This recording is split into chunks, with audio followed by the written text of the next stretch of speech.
biasanya kalau seorang pendeta atau orang yang dulunya mempunyai jabatan penting di gereja gitu ya, ketika masuk Islam masih ada nggak ayat-ayat yang diingat gitu ya, dan itu masih digunakan ketika masuk Islam, ketika sudah masuk Islam?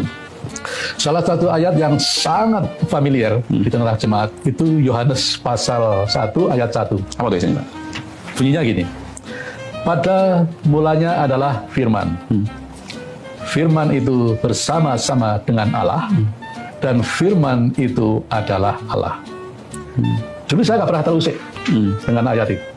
Tapi setelah di dialog itu ditegur, apakah saudara sudah belajar bahasa Al-Quran? Akhirnya saya mencoba mendekati Injil. Apakah saya juga sudah belajar Injil? Ternyata dalam teks berbahasa Yunani, ayat itu bunyinya gini. En arche en hologos. Ke hologos en prostontion. Ke theos en hologos. Sekarang saya akan coba sandingkan bahasa Yunani dengan translate-nya Lembaga Alkitab Indonesia yang versi Trinitas. Pada mulanya adalah firman. Dalam translate itu, pada mulanya ada yang berfirman. Ini beda ya? Udah ada beda tuh sedikit ya? Ada yang berfirman, pada mulanya adalah firman.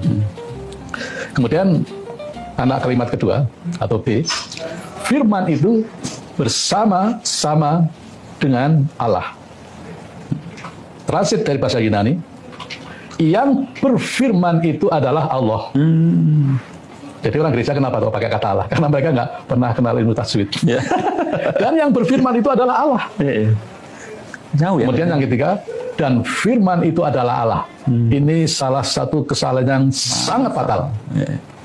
Firman, bukankah Nabi Isa disebut kalimatullah? Kalimatullah adalah Allah, yang benar aja. Masa firman adalah Allah? Sebenarnya di dalam bahasa Yunani itu penekanan yang final.